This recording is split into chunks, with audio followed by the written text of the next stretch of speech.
Hello everyone. इस video में हम बात करेंगे ओलंपियाड एग्जाम्स के बारे में, जो कि है 8 से 12 ग्रेड के बच्चों के लिए। My son is in 10th grade now and he has been doing quite good in this Olympiad examination.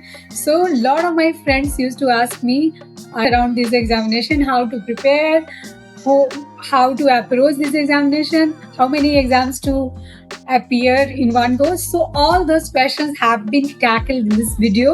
So let's start. अगर आपको लगता है कि स्कूल मार्क्स के अलावा और क्या अपॉर्चुनिटीज़ है हमारे बच्चे के लिए, तो आज का वीडियो आपके लिए ही है। हम पेरेंट्स अक्सर सिर्फ बोर्ड एग्ज़ाम्स, जेई, नीट के बारे में सोचते हैं क्योंकि हमने अपने ज़माने में वही किया है, राइट। लेकिन इंडिया में कुछ ऐसे नेशनल लेवल एग्ज़ाम्स हैं जो बच्चों की रियल स्ट्रेंथ आइडेंटिफाई करते हैं। Problem solving, critical thinking, scientific temperament and overall confidence. और सबसे इंटरेस्टिंग बात, इनमें से बहुत सारे एग्ज़ाम्स क्लास 8 से ही शुरू हो जाते हैं। ओके, सो तो आज मैं आपसे शेयर करूंगी कि कौन सा प्रेस्टिजियस एग्ज़ाम्स है, किस तरह के बच्चों को किस तरह के एग्ज़ाम में बैठना चाहिए जो उनके लिए सूटेबल हो, और पेरेंट के पर्सपेक्टिव से क्या प्रैक्टिकल चीज़ें ध्यान में रखनी चाहिए। तो चलिए शुरू करते हैं हमारे पहले ओलंपियाड एग्ज़ाम से, which is mathematics olympiad for kids who love challenges. अगर आपका बच्चा मैथ्स को सिर्फ स्कूल सब्जेक्ट जैसा नहीं लगता बल्कि पजल की तरह इंजॉय करता है, तो ये एक अमेजिंग पाथ हो सकता है उसके लिए, राइट। तो there are 4 stages in this. First one is IOQM, second one is RMO, third one is INMO, and the fourth and the last stage is International Mathematics Olympiad, which is being conducted in any part of the world. So ये exam speed नहीं जज करता, ये test करता है आपका approach. For example, question देकर formula apply नहीं होगा, इसमें लॉजिक बिल्ड करना होता है टू सॉल्व द क्वेश्चंस। और honestly Olympiads maths school maths से काफ़ी डिफरेंट है। Here is one small parent tip. अगर आपका बच्चा मैथ्स में इंटरेस्टेड है तो धीरे धीरे एक्सपोजर दीजिए, प्रेशर मत दीजिए, and if he is genuinely enjoying solving, go for it. दूसरा ओलंपियाड है physics olympiad for curious thinkers. अगर आपका बच्चा बार बार पूछता है स्काई ब्लू क्यों होता है, रॉकेट ऊपर क्यों जाता है, इलेक्ट्रिसिटी कैसे काम करती है, और he genuinely interested in knowing all this, तो फिजिक्स ओलंपियाड उस बच्चे के लिए इंटरेस्टिंग हो सकता है। तो पाथ क्या है? NACP, INPHO, and then training, and then last stage is international physics olympiad. ये रट्टा एग्ज़ाम्स नहीं होते हैं, कंसेप्चुअल अंडरस्टैंडिंग को टेस्ट करते हैं। और मुझे लगता है ये फ्यूचर इंजीनियरिंग प्रिपरेशन में भी बहुत हेल्प करता है, right. If your child is inclined towards this, think about this examination. The third examination is chemistry olympiad. Chemistry को यूजुअली बच्चे बोरिंग समझते हैं, बट कुछ बच्चे नेचुरली पैटर्न्स और रिएक्शंस को इंजॉय करते हैं। For those kids, the path is NSCC, INCHO, and then international level. ये एग्ज़ाम मेमोराइजेशन से ज़्यादा कॉन्सेप्ट डेप्थ में अंडरस्टैंड करना सिखाता है। अगर बच्चा एक्सपेरिमेंट पसंद करता है तो ये एग्ज़ाम आप कंसिडर कर सकते हो। The fourth one is biology olympiad, right. अब अगर आपका बच्चा एनिमल्स, ह्यूमन बॉडी, प्लांट्स या मेडिकल साइड में इंटरेस्टेड है तो बायोलॉजी ओलंपियाड एक्सप्लोर कर सकते हो आप। इसका पाथ है NACB, then INBO, and then international stage. इसके एक बेनिफिट ये भी है कि बच्चे को अर्ली स्टेज में पता चल जाता है कि साइंस उन्हें जेन्युइनली पसंद है या नहीं, right. The fifth exam in our list is astronomy olympiad. ये एक हिडन जेम है, बहुत इंटरेस्टिंग कैटेगरी है। और ध्यान दीजिए, मैं एस्ट्रोलॉजी नहीं बोल रही हूँ, space, stars, universe, and the path is NSEA, training and international astronomy olympiad.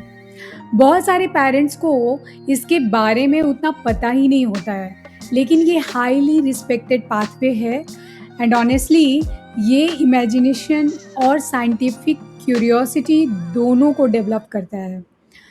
The sixth exams in our list is coding plus informatics olympiad, right? Informatics olympiad. आज के टाइम में कोडिंग सिर्फ इंजीनियर्स के लिए नहीं है.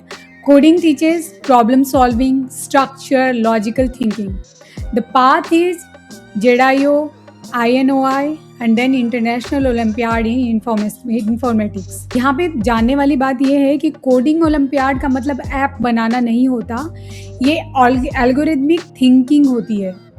क्लास 8-9 से exposure दिया जा सकता है इसमें एंड बच्चे बहुत आगे जा सकते हैं. अभी वाइब कोडिंग का ज़माना है but still this olympiad is very relevant for future thinkers. Next one is 7th is junior science olympiad, great for younger once. अगर बच्चा अभी शुरू में ही फिजिक्स, केमिस्ट्री एंड बायोलॉजी पसंद करता है तो जूनियर साइंस ओलंपियाड एक अच्छा एक्सपोजर हो सकता है उसके लिए. इसमें मल्टीपल साइंसेस का ब्लेंड होता है. Specially this is specially for class 8 to 10 के बच्चों के लिए. ठीक है, अब सबसे इम्पोर्टेंट क्वेश्चन, क्या हर बच्चे को ये एग्ज़ाम्स देने चाहिए? नहीं. और ये बहुत इम्पोर्टेंट पॉइंट है, राइट? किस चीज़ में आपका बच्चा नेचुरली इंटरेस्टेड है उसके बारे में सोचिए. Maths, science, coding, reading and when interest plus consistency, ये कॉम्बिनेशन आप बना पाते हो तो ये कॉन्फिडेंस को आगे ले जाता है. So here are a few practical tips for parents from my personal learnings. First step, एक साथ बहुत सारे एग्ज़ाम्स में मत इनरोल करिए. ठीक है, प्रिपरेशन को रूटीन का पार्ट बनाइए. ऐसा ना हो कि एग्ज़ाम के पहले 1 महीने तक तैयारी करनी है. नहीं, make it the part, preparation part long enough to feel comfortable. Failure को फीडबैक समझिए. ये लर्निंग ही हमारा जर्नी है. अगर कुछ रिजल्ट्स आते हैं तो ठीक है, otherwise learning is the outcome. Every exposure दीजिए बट कोई प्रेशर मत दीजिए. और एक चीज़ जो मैं पर्सनली बिलीव करती हूँ, हर प्रेस्टिजियस एग्ज़ाम का रिजल्ट मेडल लाना नहीं होता. Learning is the real outcome, right? कभी कभी रिजल्ट्स आएंगे लेकिन हर बार कॉन्फिडेंस ज़रूर बढ़ेगा. With discipline, with curiosity and with genuine interest आपका बच्चा वो सब चीज़ें सीखेगा जो रियली मैटर करते हैं. इसीलिए पेरेंट्स, अगर आपके घर में क्लास 8 से 12 तक का कोई टीन है तो बोर्ड्स के साथ साथ एक ऐसा एग्ज़ाम ज़रूर एक्सप्लोर करिए जो उनकी नेचुरल स्ट्रेंथ को डेवलप करता है. और कमेंट्स में बताइए मुझे कि आपके बच्चे को कौन सा एग्ज़ाम ट्राई करना है या आप फ्यूचर में किस एग्ज़ाम के बारे में डीप में समझना चाहते हैं.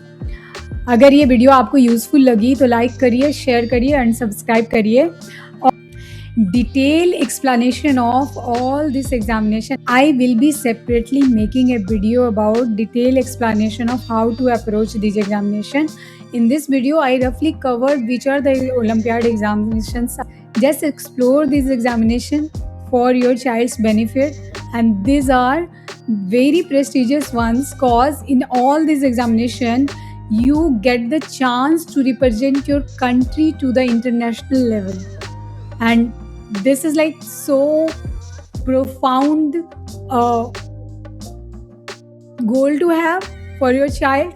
And even if he doesn't achieve any of this, the learning is the outcome. I already told in this video 2-3 times, but for me, my son is appearing for this examination, and at one time I am just enrolling him in one examination. Right now he is appearing for IOQM. Last year he qualified, and this year also he is appearing for IOQM. And I don't know, next year maybe he will appear for some other examination. Whatever he is appearing for me, I have made it a rule that the learning is the real outcome. If you get something else, like you qualify in some examination, that is a bonus for us. So with that, I I close this video here, but you generally explore this examination and let me know in the comments which one suits your child's interest. Thank you.